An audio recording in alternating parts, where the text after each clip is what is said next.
সপ্তাহের শেষে ভোট প্রচারে মেতেছে শাসক বিরোধী দুই পক্ষই। 128 বাসন্তী বিধানসভা কেন্দ্রের বিজেপি প্রার্থী বিকাশ সর্দার শনিবার তার সমর্থনে হুটখোলা গাড়িতে চড়ে এলাকার বিভিন্ন প্রান্ত পরিক্রমা করেন রাহুল সিনহা। এত কাছে বিজেপি সাংসদকে পেয়ে কর্মী সমর্থকদের উন্মাদনা ছিল চোখে পড়ার মতোই।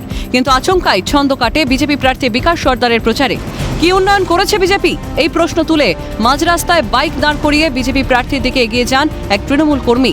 তড়িঘড়ি তাকে আটকে দেয় বিজেপি কর্মী ও সমর্থকরা। শুধু তাই নয়, তৃণমূল কর্মীর এহেন প্রশ্নের জেরে তাকে জোর জবরদস্তি সরিয়ে দেওয়ার চেষ্টাও করে বিজেপি কর্মীরা।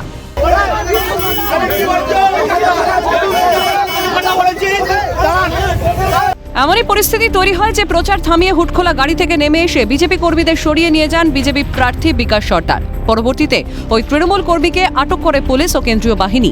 আমার দাবি ছিল যে আপনারা যে আজকের দীর্ঘ দিন ধরে যে ক্ষমতায় আছেন ভারত সরকারে আমাদের প্রধানমন্ত্রী নরেন্দ্র মোদী, তাহলে আমাদের জন্য কি করেছে? প্রার্থীকে প্রশ্ন করেছিলেন। হ্যাঁ, কি নাম আপনার? দুর্ভাগ্যজনক ঘটনা বলে তোপ দাগেন বিজেপি প্রার্থী। অত্যন্ত দুর্ভাগ্যজনক ঘটনা।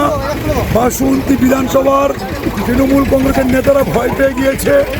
বিজেপির কার্যকর্তা কর্মীদেরকে দিয়ে দেখে তারা বুঝতে পেরেছে গণতান্ত্রিক মানুষ আমাদেরকে আশীর্বাদ করে তৃণমূল কংগ্রেসকে উৎখাত করে। যে কারণে আজকেরও আমাদের সম্পূর্ণ পিসফুল র্যালির উপর আকরম সর্দার সহ তৃণমূল কংগ্রেসের গুন্ডারা অ্যাটাক করে। বিজেপি সন্ত্রাসী উস্কানি দেয় না, তীব্র কটাক্ষ রাহুল সিনহার। যদি বিজেপির কার্যকর্তারা যেভাবে তেড়ে গিয়েছে, আমরা যদি ওদের বারণ না করতাম, ওখানেও শহীদ বেদি তৈরি হয়ে যেত। কিন্তু আমরা চাই না কোনোভাবেই সন্ত্রাসে উস্কানি দিতে, যে কারণে আমরা তাকে সরিয়ে দিয়েছি। তৃণমূলের বিরুদ্ধে অপপ্রচার করছে বিজেপি, পাল্টা কটাক্ষ শাসক শিবিরের। তো এবারে লোক নেই, 4টে টোটো আর 3টে বাইক।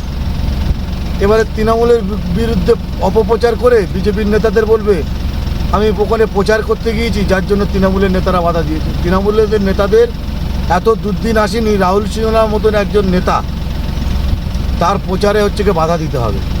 সব মিলিয়ে রাহুল সিনহার এই প্রচার বাসন্তী রাজনৈতিক লড়াইকে যেন নতুন মাত্রা যোগ করেছে। এখন দেখার ব্যালট বক্সে এর প্রচারের প্রতিফলন কতটা পড়ে। হরিপদ মণ্ডলের রিপোর্ট, ক্যালকাটা নিউজ।